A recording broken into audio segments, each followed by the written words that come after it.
Hi, I'm Randy Wooden, and welcome to another in our Edge Library series, talking to job hunters about, recruiters. And we're into part 7 now. A question I get a lot is, am I recruitable? I also hear it in a form of a statement. A lot of times people will say, well, Randy, why should I work with you? Why should I pay you a dime when I can just for free contact a recruiter and they'll find a job for me? And I've heard that many, many times over many years. And let me address that for a moment. First of all, recruiters work for the hiring company. They don't work for you. So they're not really doing you any favors. They're not trying to find a job for you. You are inventory on their shelf. I've said it many times. I'll say it many more times. And they'll dress it up, and obviously they don't want to be a jerk to you. They'll try to talk nice to you. But here's the deal. They don't make a dime from you. None. You are inventory, and get that straight. They don't owe you any favors. They want to be nice people. They'll help you to the extent that it puts food on their plate, and that is by satisfying the hiring company or the client. So that's one issue. The other issue is, am I recruitable? I get that a lot. Somebody says, hey, I'm a great guy. I've got a college degree. I have experience. I'll just call a few recruiters and, I'll get placed. And I tell them, well, good luck. Because if recruiters haven't found you already, they ain't going to find you. Unless, and this is an important point, unless you're a young guy, maybe you're 2, 3, 4 years out of school, and you're building up time, experience, and skills, then you get into range. It's very, very difficult for a recruiter to place someone who is what I'd call a square peg in a round hole. And I'm going to explain that in some detail. If you're a year, 2, 3 out of school, you don't have enough experience until you maybe reach that third year where somebody's willing to pay a fee for you. Let's face it, I can get a guy out of college for free. I don't have to pay a fee for that. So you guys coming out of school, recruiters can't really touch you unless you've got a very unique education. In some cases, even perhaps a mechanical engineering degree, you've got some kind of physics background, some kind of science background.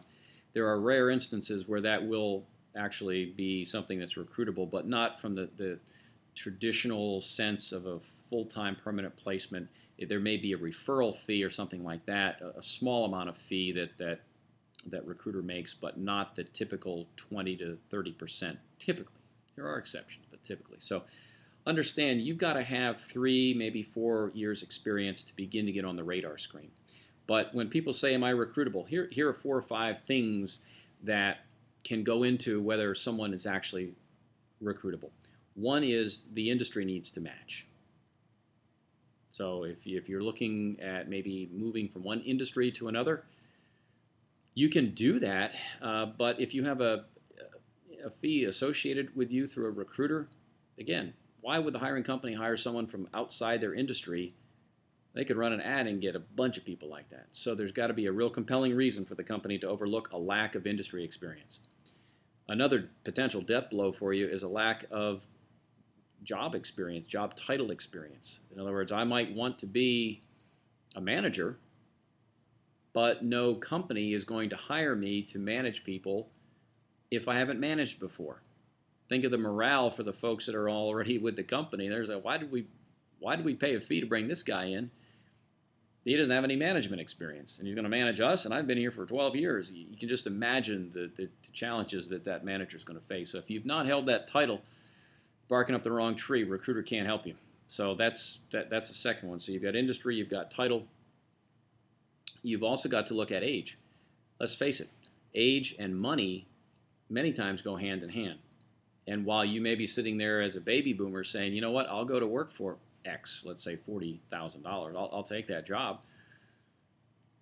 If I'm paying a fee to a recruiter, I'm going to look for someone for whom 40 grand is a next logical fit or a lateral move. I'm not going to hire someone who I perceive based on their age and their amount of experience is likely to be earning 70 or 80 or 90 and who'll take a step back. I'm just not going to do that. I'm not going to pay a fee to do that. I might do it without a fee attached, but certainly with a fee, forget it. Other screen outs in terms of being recruitable could be education. If you don't have sufficient education, forget it. it's too much of a hurdle for that recruiter to overcome. When you really stop and think, put yourself in the shoes of that recruiter. Yeah, I have a fellow. He's got a great background. Yeah, I know he doesn't have a degree, but he's got 25 years experience. Forget it. They're just not going to pay for that. And here's one other one, and this is something I've run into in the past, having been self-employed, and the perception that you don't play well with others, that you know, sort of that bull in a china closet. You're not going to take direction from other people very well, and so very often what constitutes that round peg, round hole is someone who is the right age and income. They're coming from the same industry. They have the same job function, and also, not always, but many times also the fact that they're employed is a big edge to making you a round peg for the round hole. Somebody who's been out of a job for a year and a half, again, that's a perception, but it's a tough one to overcome.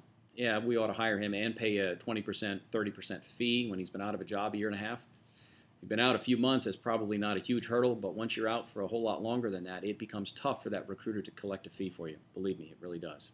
That'll wrap it up for this in our Edge Library series, talking to job hunters about recruiters, and we're into part 7.